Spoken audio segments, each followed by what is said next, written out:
শয়তান ভালো কথা জানে কিন্তু শয়তান ভালো কথা মানে না। না মানে মানে শয়তান আল্লাহকে জানে কিন্তু শয়তান আল্লাহর কথা মানে না। শয়তান কোরআনকে জানে কিন্তু শয়তান কোরআনের কথা মানে না। শয়তান নবীকে জানে কিন্তু শয়তান নবীর কথা মানে না। আপনি ভালো কথা জানেন, আপনি ভালো কথা মানেন, আপনি আল্লাহকে জানেন, আপনি আল্লাহর কথা মানেন, আপনি কোরআনকে জানেন, আপনি কোরআনের কথা মানেন। আপনি জানেন এবং মানেন বলে ঈমানদার। আর শয়তান ভালো কথা জানে কিন্তু মানে না, এই জন্য শয়তান হলো বেঈমান। জানার নাম ঈমান নয়, মানার নাম হলো কি? মানার নাম হলো কি? ঈমান। কেন সব থেকে বড় শয়তান হলো আমাদের দুশমন? কি কারণে, কেন বললেন? ভাইয়ে ভাইয়ে ঝগড়া লেগে গেছে বন্ধুরে, বাপ বেটাতে ঝগড়া লেগে গেছে, গ্রামে গ্রামে ঝগড়া লেগে গেছে। ওরে আল্লাহ, 5 লাঠি মেরে দেবেন, 2 লাঠি মারবেন, 3 লাঠি মারবেন। কিংবা গ্রামে গ্রামে ঝগড়া লেগেছে, মার্ডার হয়ে গেল, ইয়ার থেকে আর কিছু করতে পারবেন না, আপনাকে 10 বছর 5 বছর শাস্তি দিতে হবে। কিন্তু বন্ধুরে, শয়তান এত বড় দুশমন, শয়তান এত বড় দুশমন, শয়তান এত বড় শত্রু, শয়তান হলো একটা এত বড় এটম বম, শয়তান হলো এত খতরনাক মানুষের জন্য আল্লাহ রাব্বুল আলামিন 1400 বছর আগে এলান করে দিয়েছেন, ইয়া আইয়ুহাল্লাযীনা আমানু দুখুলু ফিস-সিলমি কাফা ওয়া লা তাত্তাবিউ খুতুওয়াতিশ শাইতান ইন্নাহু লাকুম আদুউম মুবিন। আল্লাহ রাব্বুল আলামিন ঈমানদারকে কত ভালোবাসেন। ওরে আল্লাহ, ঈমানদার যেন জাহান্নামের ভিতরে না চলে যায়, ঈমানদার বান্দা বান্দীরা যেন জাহান্নামের ভিতরে না চলে যায় রে।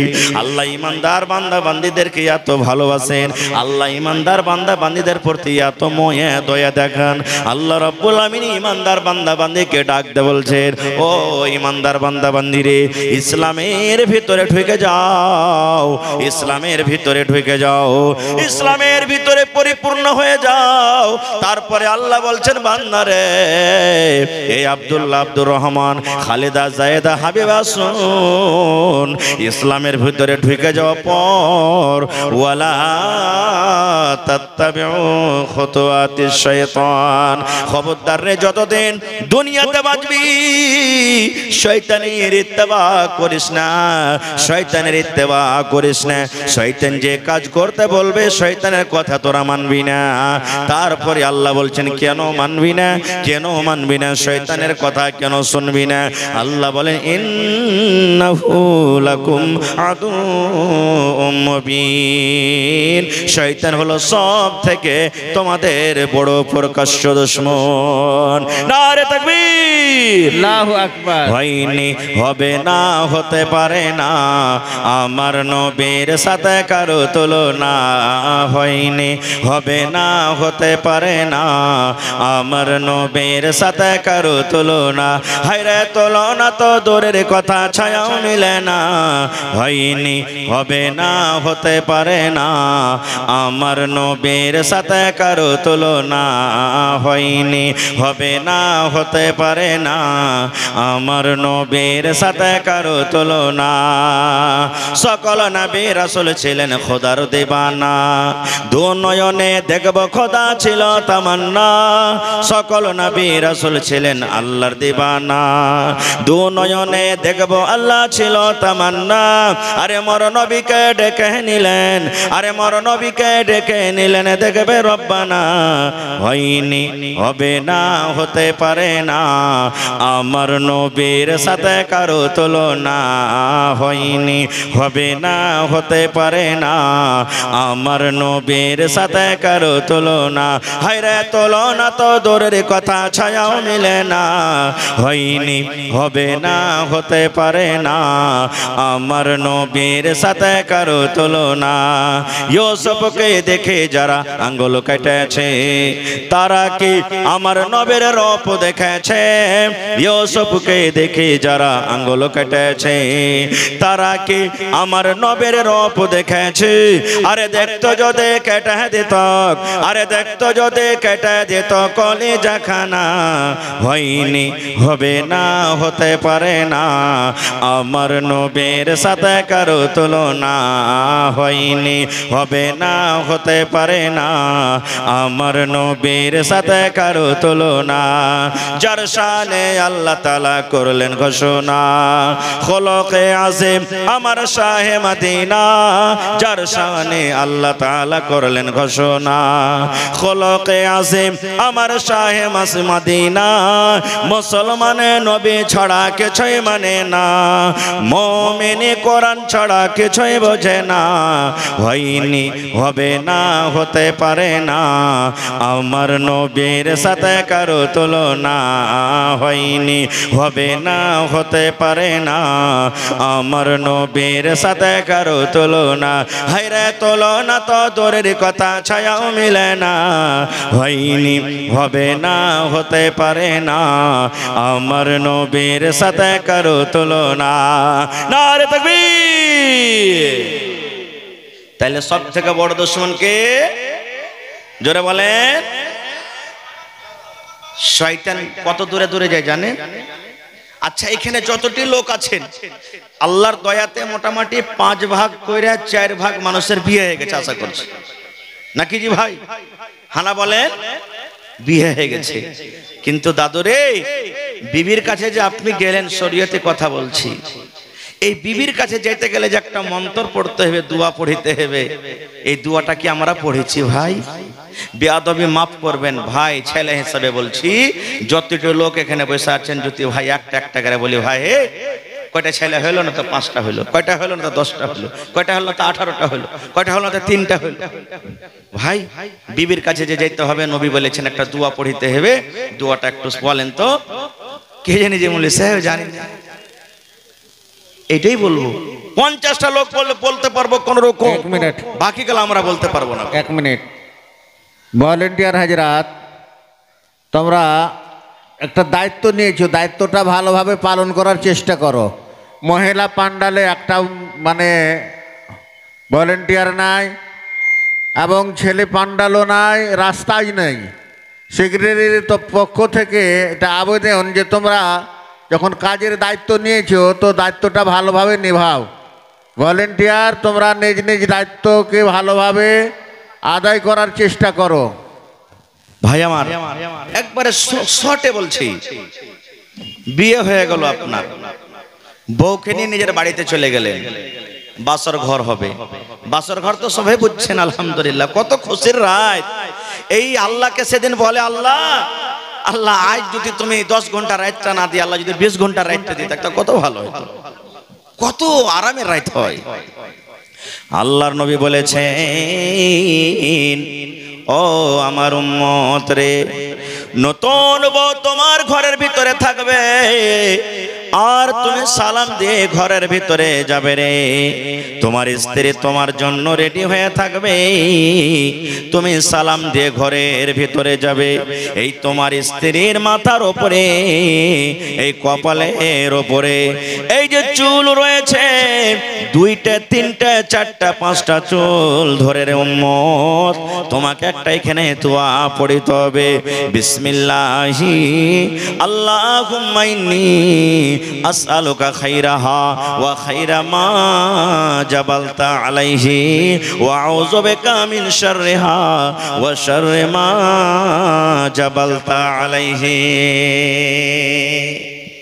পড়েছি এটা দোয়া পড়েছি না হ্যাঁ দোয়া ওইগুলাতে দোয়া দেখে বেড়ায় মৌলভী সাহেব কি দোয়া পড়ে বেড়াবো ওইগুলা চলে গেলেন আল্লাহ নবী বলেছেন উম্মত তোমাদের কথাবার্তা হলো, তোমরা স্বামী স্ত্রী মিলন করবে, তোমাদের এখন সহবাস হবে, হামবিস্তারি হবে। আল্লাহ নবী বলেছেন, উম্মত রে, স্বামী স্ত্রীর হামবিস্তারির আগে, তোমরা মিলন করার আগে একটা দোয়া পড়িতে হবে রে উম্মত। যতক্ষণ এই দোয়া না পড়বে অতক্ষণ তোমরা বিবির কাছে তোমরা যাবে না, বিবির সাথে তোমরা মিলন করবে না। বলবেন মাওলানা দোয়াটা কি? আল্লাহ রাসূল বলেছেন, বিসমিল্লাহি আল্লাহুম্মা জান্নিবনা শাইতান ওয়া জান্নিবিশ শাইতানা মা রাযাকতানা। কি দোয়াটা? বিসমিল্লাহি আল্লাহুম্মা জান্নিবনা শাইতান ওয়া জান্নিবিশ শাইতানা মা রাযাকতানা। বিবির সাথে যখন যখন মিলন করবেন, শুধু প্রথম রাতে নয়, যখন যখন বিবির কাছে আপনি যাবেন জীবনে, তখন তখনই এই দোয়াটা আপনাকে পড়িতে হবে, তখন তখন পড়িতে হবে। এবার বলবেন, হাজী মাওলানা দোয়াটা যদি আমরা না জানি, দোয়াটা মুখস্থি না থাকে, কি করব? মুখস্থি করতে হবে। দুনিয়ার সব কাজ আপনি করতে পারছেন। হ্যাঁ দাদু, চাচা 5 বিঘা মাকে লাগালছি, কখন কোন ওষুধ দেব, কতটি বিছন লাগবে, কতটি খাদ লাগবে, দুনিয়ার সব কিছু তুমি করতে পারছো। তুমি লাখ টাকাতে বিজনেস করেছো, কিভাবে সওদা দিতে হবে, কিভাবে সামান কিনতে হবে, দুনিয়ার সব তুমি করতে পারছো, আর শরীয়তের একটা দোয়া তুমি শিখতে পারো না? বলবেন মাওলানা দোয়া মুখস্থি নাই, বিবির কাজে চলে গেলাম, বিনা দোয়াতে চলে গেলাম, আমার কি নোকসান আছে, কি ক্ষতি আছে? আল্লাহর নবী বলেছেন, উম্মত তুমি বিনা দোয়াতে বিবির কাছে তুমি চলে গেলে, বিনা দোয়াতে তুমি বিবির কাছে চলে গেলে, তুমি দোয়াটা পড়লে না। যতবার তুমি বিনা দোয়াতে বিবির সাথে মিলন করলে, তোমার সাথে সাথে তোমার বিবির কাছে শয়তান গেল। কতখানি ক্ষতি! এটা চোখে দেখতে পেয়ে না বলে আমরা একে গুনাহ মনে করি না, এটা চোখে দেখতে পেয়ে না বলে আমরা ক্ষতি করি না। আল্লাহুস সামাদ, হায়রে আমরা মুসলমান। তাহলে ভাই, শয়তান কত বড় এখানে নোকসান করে আমাদেরকে দেখেন। এই দোয়াটা পড়বেন, শয়তান আপনার বাচ্চা থেকে দূরে থাকবে। আল্লাহুস সামাদ, ওই রাতের বেলাতে যদি আপনার মিলনে যদি আল্লাহ তাবারাক ওয়া তাআলা আপনার বিবির গর্ভে যদি সন্তান দেয়, আল্লাহ তাবারাক ওয়া তাআলা শয়তানের আক্রমণ থেকে আপনার ছেলেকে বাঁচিয়ে রাখবেন। ভাই মুসলমান, আজকে আমরা এগুলো কোথায় শিখবো ভাই, কোথায় জানবো? আজকে আমরা এই মাদ্রাসা দিয়ে আমরা শিখবো। আর একটু আগে চলেন, আল্লাহ তাবারাক ওয়া তাআলার পাওয়ারের কথা আমি বলেছিলাম যে আল্লাহ তাবারাক ওয়া তাআলার পাওয়ার কি। আচ্ছা বলেন তো, একদিন দুনিয়া ছেড়ে আমরা চলে যাব, একদিন এই দুনিয়া আমাদেরকে ছাড়তে হবে, এইটার পুরো আমাদের বিশ্বাস আছে না নেই ভাই? জোরে বলেন, একদিন মরতে হবে, বিশ্বাস আছে না নেই? আল্লাহ তাবারাক ওয়া তাআলা একদিন আমাদেরকে আবার জীবিত করবেন, আর জীবিত করার পর জীবনের সব হিসাব এক এক করে আল্লাহর সামনে দিতে হবে। এটার বিশ্বাস আছে না নেই? জোরে বলেন, বিশ্বাস করতে হবে, না হলে পূর্ণ মুসলমান হইতে পারবো না। আল্লাহ নবী বলেছেন 6খানা জিনিসের পরে তুমি ঈমান আনতে হবে। আমানতু বিল্লাহি ওয়া মালাইকাতিহি ওয়া কুতুবিহি ওয়া রুসুলিহি ওয়াল ইয়াউমিল আখিরি ওয়া তুমিনা বিল কদরি খাইরিহি ওয়া শাররিহি। ঈমান আনতে হবে আখিরাতের প্রতি, যে আল্লাহ তাবারাক ওয়া তাআলা আমাদেরকে আবার আখিরাতে জীবিত করবেন।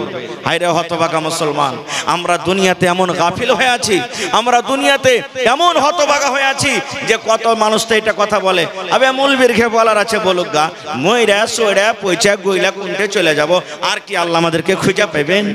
ভাই মুসলমান, যে আল্লাহ তাবারাক ওয়া তাআলা নাপাক মানি, নাপাক নুতফা আল্লাহুস সামাদ, এক ফোঁটা পানি দিয়ে আমাকে আপনাকে যদি আল্লাহ তৈরি করতে পারেন, তো এত বড় মানুষ তৈরি করে আল্লাহ তাবারাক ওয়া তাআলা আবার দ্বিতীয়বার আমাদেরকে জীবিত করবেন, এটাকে আল্লাহ ক্ষমতা রাখে না?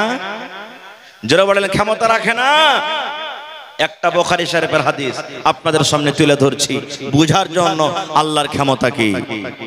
আল্লাহর নবী বলেছেন, এক জামানাতে একটা লোক ছিল, এত জীবনে পাপ করেছে, এত জীবনে গুনাহ করেছে, আল্লাহর সমাজে তার কোনো সীমা নাই। সময় কেটে গেল, লোকটার বয়স কেটে গেল, মরবো অবস্থাতে পৌঁছে গেছে। লোকটা হয়তো এখন দুনিয়া থেকে চলে যাবে। এরকম টাইমে ওর কয়েকটা ছেলেরা ছিল, সমস্ত ছেলেরাকে ডাক দিয়ে পাঞ্জরে বসিয়ে বলছে, বাবা রে, এ আমার ধনেরা, কলিজার টুকরা সন্তানেরা, শোন, আমি যখন মরে যাব আমার লাশটাকে তোরা দফন করিস না রে ধন, আমার লাশটাকে দফন করিস না তোরা। ছেলেরা বলছে, আব্বা কেন দফন করব না আব্বাজি, কেন দফন করব না, লাশটার সাথে তাহলে কি করব? লোকটা বলছেন, বেটারে,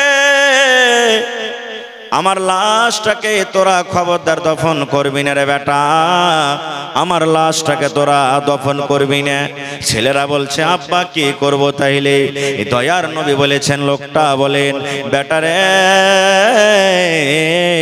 আমি যেদিন মরে যাব রে ধন, আমার যেদিন মত হয়ে যাবে, আমার লাশটাকে তোরা জ্বালিয়ে দিবি, পুড়িয়ে দিবি, লকড়ি জমা করে, কাঠ জমা করে, লকড়ি জমা করে আমার লাশটাকে তোরা জ্বালিয়ে দিবি।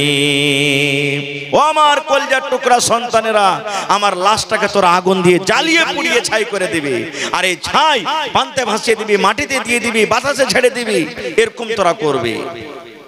ওর ছেলেরা বলছে, হাজি আব্বা, কেন এরকম আদেশ করো আমাদেরকে, কেন তোমার লাশটাকে পোড়াবো?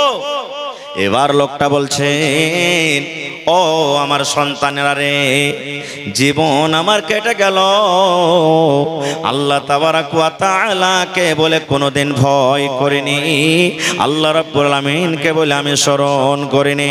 আরে আমার কলিজার টুকরা সন্তানেরা, আমার জীবনটা আমার মন মতন কেটেছে রে ধন, আমার জীবনটা আমি মন মতন কেটেছি।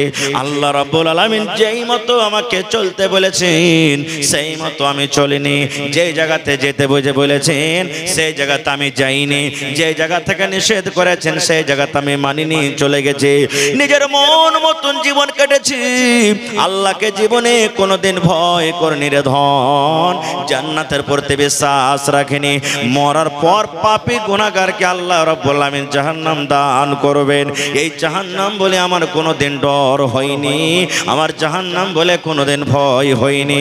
এই যে মরার পর কবরে প্রশ্ন হবে, এই মরার পর আল্লাহ রাব্বুল আলামিন কবরে পরীক্ষা করবে, এই কবরের পরীক্ষা বলে আমার কোনোদিন ভয় হয়নি। আরে আমার সন্তানেরা, আমার জীবনে নেকি কম, নেকির খাতাতে আমার জীবনে নেকি কম আছে রে, আমার জীবনে শুধু গুনাহ গুনাহ আছে, আমার রেজিস্টারে শুধু গুনাহ গুনাহ আছে। এই জন্য আল্লাহ রাব্বুল আলামিন যদি ক্ষমতা রাখেন, আল্লাহর যদি পাওয়ার চলে, আল্লাহ রাব্বুল আলামিন যদি ক্ষমতা রাখেন, আর আমাকে যদি আবার দ্বিতীয়বার যদি আমাকে নতুন ভাবে আল্লাহ আমাকে বানিয়ে দেয়, আর আল্লাহ যদি আমাকে প্রশ্ন করে, আরে আমার বান্দা, তোমার ছেলেরাকে তুমি এরকম কাজের কেন আদেশ করেছিলে, তাহলে আল্লাহ রাব্বুল আলামিনের সামনে আমি জবাব দিতে পারবো না। আল্লাহ যদি আমাকে বলে, বান্দারে, তোমার জীবনটা কেটে গেল, তোমার জীবনের হিসাবটা আমাকে দিয়ে দাও, আরে আমার সন্তানেরা, যদি আমাকে তোমরা দফন করে দাও, আল্লাহ রাব্বুল আলামিন যদি আমাকে ক্ষমতা রেখে যদি আমাকে জীবিত করে দেন, আর আমাকে যদি পরীক্ষা আমার চালু হয়ে যায়, হিসাবটা চালু হয়ে যায়, আমি আল্লাহর সামনে হিসাব দিতে পারবো না। এই জন্য ধনরে আমাকে জ্বালিয়ে দিবি, পুড়িয়ে দিবি, ছাই করে দিবি, যেন আমার আল্লাহ আমাকে খুঁজে না পায়। আপনারা বলেন তো, যদি লোকটাকে জ্বালিয়ে দেওয়া হয় তা আল্লাহ কি জীবিত করার ক্ষমতা রাখেন না? জোরে বলেন, রাখেন না? রাখেন না? আরো জোরে বলেন, রাখে। এই বিশ্বাস আমাদের আছে না নেই? আছে। ঠিক লোকটা যখন মরলো, তার কথা মতো তার লাশটাকে জ্বালিয়ে দেওয়া হলো, হয়তো পানিতে বসিয়ে দেওয়া হলো, মাটিতে পুঁতে দেওয়া হলো, বাতাসে ছিটিয়ে দেওয়া হলো, ছেলেরা বাড়ির দিকে রওনা হয়েছে। আল্লাহ রাব্বুল আলামিন পানিকে ডাকতে বলছেন, ও পানি, আল্লাহ মাটিকে ডাকতে বলছেন, মাটি রে, আল্লাহ রাব্বুল আলামিন বাতাসকে ডাকতে বলছেন, ও বাতাস। বলেন, এগুলা কার হুকুমে চলে?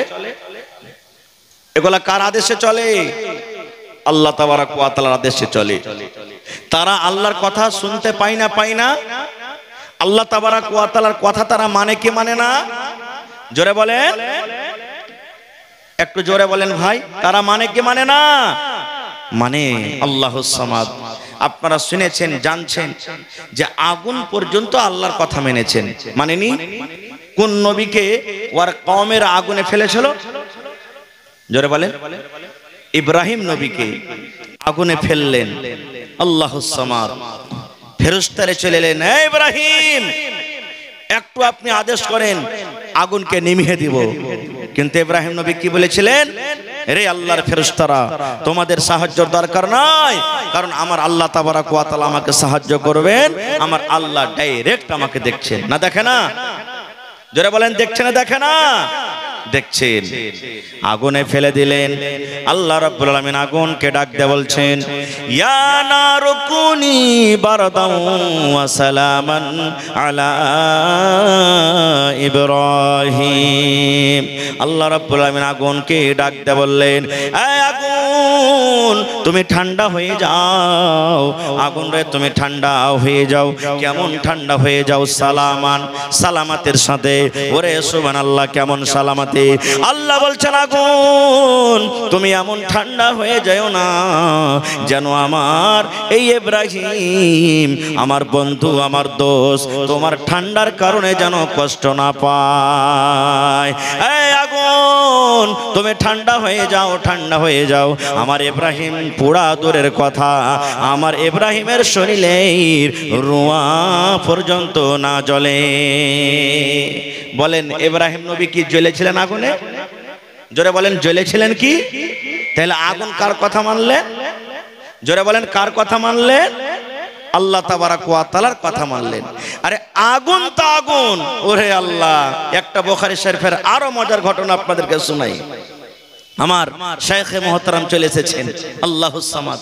আল্লাহর নবী মদিনাতে মসজিদে নববীতে খুতবা দিচ্ছেন। আজকে জুমার দিনে খুতবা হয় না? জোরে বলেন, খুতবা হয় কি হয় না? হয়। তো ইমাম সাহেব যেই কাঠখানটার উপরে দাঁড় হয়ে খুতবা দেন, ওকে কি বলি? জোরে বলেন, জানেন না? মিম্বার। ওটার নাম কি? মিম্বার।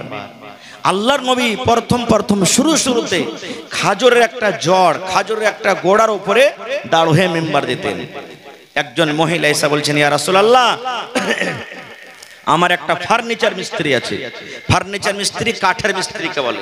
ফার্নিচার মিস্ত্রি আছে, খুব সুন্দর করে কাঠ বানাইতে পারে, সামান তৈরি করতে পারে। আপনি যদি আদেশ করেন, আপনার জন্য একটা সুন্দর করে মিম্বার তৈরি করে দেব। নবীজি অনুমতি দিয়ে দিলেন, ঠিক আছে, নিয়ে এসো। মিম্বার, নতুন মিম্বার সামনে। এবার নতুন মিম্বার যদি সামনে আসে, তো পুরাতন মিম্বারটাকে হটাবে না? হটাবে না? জোরে বলেন। হ্যাঁ, পুরাতন মেম্বারটাকে সাইডে হটিয়ে দিলেন। নতুন মেম্বারের উপরে চড়ে আল্লাহ রাসূল খুতবা শুরু করে দিলেন। এবার খুতবা নবীজি শুরু করে দিলেন। মসজিদের ভিতরে রে কে জানো আওয়াজ আসছে, দয়ার নবীর কানে কান্নার আওয়াজ শুরু হয়ে গেল। কে মসজিদের ভিতরে কাঁদছে? কান্নার আওয়াজ আমি কোথায় পাচ্ছি? কে কাঁদছে? হেঁচি তুলে তুলে কাঁদছে। কে মসজিদের ভিতরে কান্দে? কান্দার আওয়াজ আমি শুনতে পাই। ও আমার সাহাবীরা, কে তোমরা মসজিদের ভিতরে আছো যে আমি নবী কান্নার আওয়াজ পাই? কে কাঁদছো? সব সাহাবায়ে কেরাম আঞ্জর পাঞ্জর দেখছেন, তো কাহাকে কাঁদতে দেখতে পাই না। ওরে সুবহানাল্লাহ। এবার দয়ার নবী নজর করে দেখলেন, ওই পুরাতন মিম্বার, যে মিম্বারের উপরে নবীজি দাঁড় হয়ে খুতবা দিতেন, পুরাতন বলে সাইডে রেখে দিয়েছেন। মানুষ যেমন কান্না করে, বাচ্চারা যেমন কান্না করে, ওই পুরাতন মিম্বারের ভিতর থেকে কান্নার আওয়াজ আসে। ওই পুরাতন লকড়ির মিম্বার কিন্তু কাঁদছে। দয়ার নবী নেমে গেলেন, তাকে তাসাল্লি দিয়েছেন, সবর দিয়েছেন, চুপো চুপো। দেখবেন আপনি হাট যখন চলে যাবেন, লাভার বাজার, আপনার 5 বছর 7 বছরকার বেটা বেটি থাকে, যে আব্বাজি আমিও যাব। না বেটা তুই যাস না। না যাব। আপনার যাওয়ার সাথে যাওয়ার জন্য কানতে লাগবে, লাগবে না? লাগবে না? কানতে লাগবে। এবার আপনি রাগ করে ওকে 1-2 থাবা মেরে দিলেন, আর দিয়ে ওকে রেখে বাজার চলে গেলেন। 1 ঘন্টা 2 ঘন্টা পর দেখবেন বাড়িতে এসে কান্তি আছে, ঘনর ঘনর করে কান্দে না? কাঁদছে, আপনার মায়া দয়া সে সময়তে জাগবে না? জাগবে না ভাই? মেরে তো গেছেন বা রেগে গেছেন, এবার বেটাটাকে ওই বেটিটাকে আপনি বুকে জড়িয়ে ধরবেন, আদর দিবেন। মারে তুমি কেঁদো না, কেঁদো না মা, তুমি কেঁদো না। বেটা রে তুমি কেঁদো না রে বেটা, তুমি কেঁদো না, কেঁদো না। ওরে সুবহানাল্লাহ, যত আপনি তাকে আদর দিবেন তার ভিতর থেকে ফেফড়ে ফেফড়ে একচে তুলে তুলে আবার কান্দন আসবে। এরকম করে কাঁদবে না? কাঁদবে না? কাঁদবে না ভাই? আল্লাহর নবী ওই পুরাতন মিম্বারকে বলছে, মিম্বার রে তুমি কেন কান্দো? মিম্বার তুমি কেন কান্দো? তুমি কেন কান্দো? কারণটা কি? তোমার ভিতর থেকে কেন কান্নার আওয়াজ আসে? আল্লাহ রাব্বুল আলামিনের দয়াতে, আল্লাহ রাব্বুল আলামিনের অনুমতিতে ওই পুরাতন মিম্বার, ওই লকড়ি, ওই কাঠ মুখ খুলে কথা বলতে লাগলেন। আল্লাহর নবী গো, এই জন্য আমি কান্দি গো দয়ার নবী, এতদিন আপনি আমার উপরে দাঁড় হয়ে হয়ে খুতবা দিলেন, আপনার কথাগুলি আমি পাঞ্জরত হয়ে হয়ে শুনলাম, এখন পুরাতন বলে আপনি আমাকে সাইডে রেখে দিলেন, আপনি দূরে রেখে দিলেন, এখন আপনার কথাগুলি আমি আর কিন্তু শুনতে পাবো না। আরে মুসলমান, একটা পুরাতন মিম্বার যার জন্য কোনো জান্নাত নাই, জাহান্নাম নাই, কিয়ামতে যার কোনো হিসাব হবে না, সেই যদি নবীর কথা শোনার জন্য কান্দে, সেই নবীর কথা শোনার জন্য যদি ব্যাকুল হয়ে যায়, আমরা হলাম মানুষ, আমাদের কিয়ামতের দিন হিসাব হবে, আমাদের জন্য জান্নাত আছে, জাহান্নাম আছে, তবে আমাদেরকে কি হওয়ার দরকার? নারে তাকবীর! কিন্তু হায় রে আল্লাহ,